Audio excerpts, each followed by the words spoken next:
my case, I'm going to choose virtual YMCA Alaska.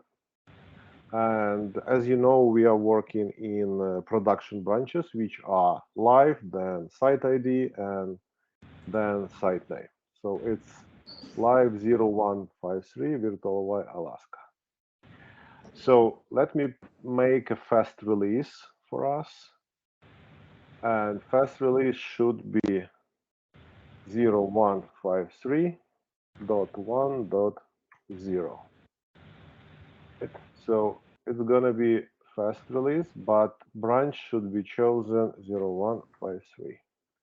Live branch. Let's make it a name. Init release for YMCA Alaska. Start of semantic versioning and release tags. Okay, going forward, we need to click. We can click generate release notes, which will automatically pull list of pull requests in a changelog manner into this field, but because we have no history yet, makes no sense to click.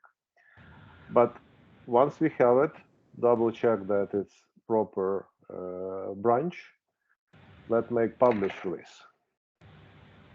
And now we have this tag. So where we should use this tag? We need to go to the our continuous integration server, find respective site. In this case, it's 153 virtual YMCA Alaska, and I'm going to deploy staging based on this stack. For that, we need to go and find staging folder and use build instance. So for that, let's click build instance. Here, instead of branch, as we did before, we need to use tag that we did. I'm not going to use a data sync right now because it's a business time. We are not going to build a dump. So it will be built with the latest database dump that was done overnight.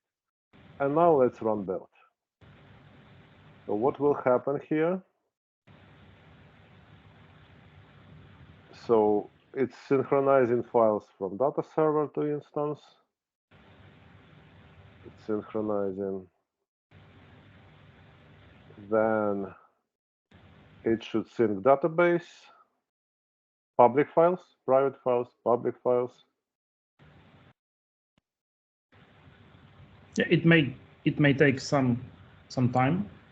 It's a not large site, so should be pretty fast. Yeah. That's why we chosen virtual Y for the demo. Now it's synchronizing database dump, also simple.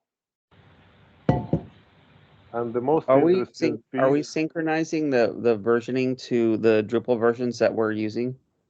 Like if we're currently on 9.5.9, then 9.5x or whatever is the version that you're working on. Like, are we? We can. Like, a lot of times you'll see that, like, as people move semantic versioning, they move it in synchronization with the semantic versioning relating to the Drupal version, so that you know what versions match when you're trying to, like, go back. Like, a lot of times when you try to, if we're on 9.3 and I have to turn on a module, I have to go back to the 9.3 version of that module to make sure that I'm not pulling a module that's ahead of it, right? We can do that. At this point, it's not the purpose of this demo to discuss synchronization with Drupal version, but going forward, yes, we can have the same 0153.9.5.3. And at this point, it's just initial version 1.0. Yeah. Going forward, it's completely up to us. Semantic versioning is not limiting us with number of levels. So in this case, we have 3 levels. We can have 4, 5, 6. It depends from what we need.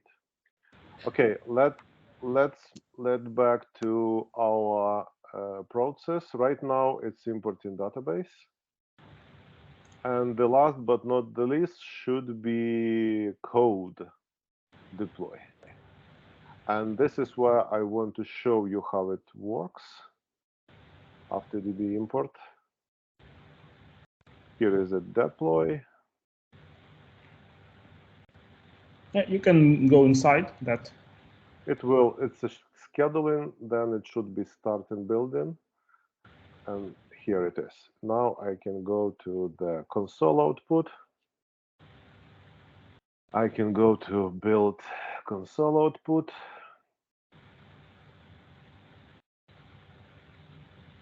And let me find where it is. It's removing old repo. And it's going to deploy the new one with specified tag.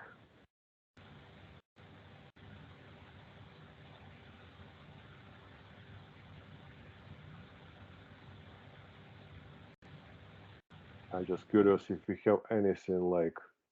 No, it will be in the latest later task. I believe in parameters we can have those numbers as well. Yeah.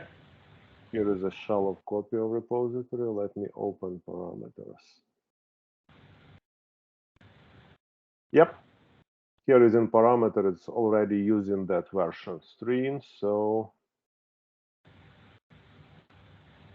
now it should pull that version string and deploy staging site based on it.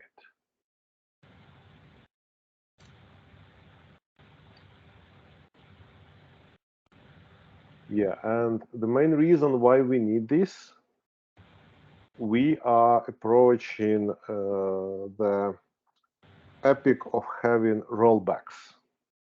For us, in order to roll back to the previous version, we should have these tags, because that's how we can understand that previous version is something that was before this tag, right?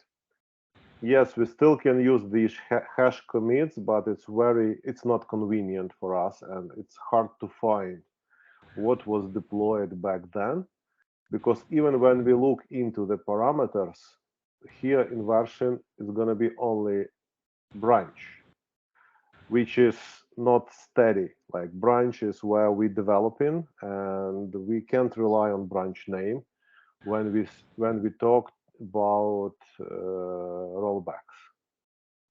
Yeah, so get shell of copy.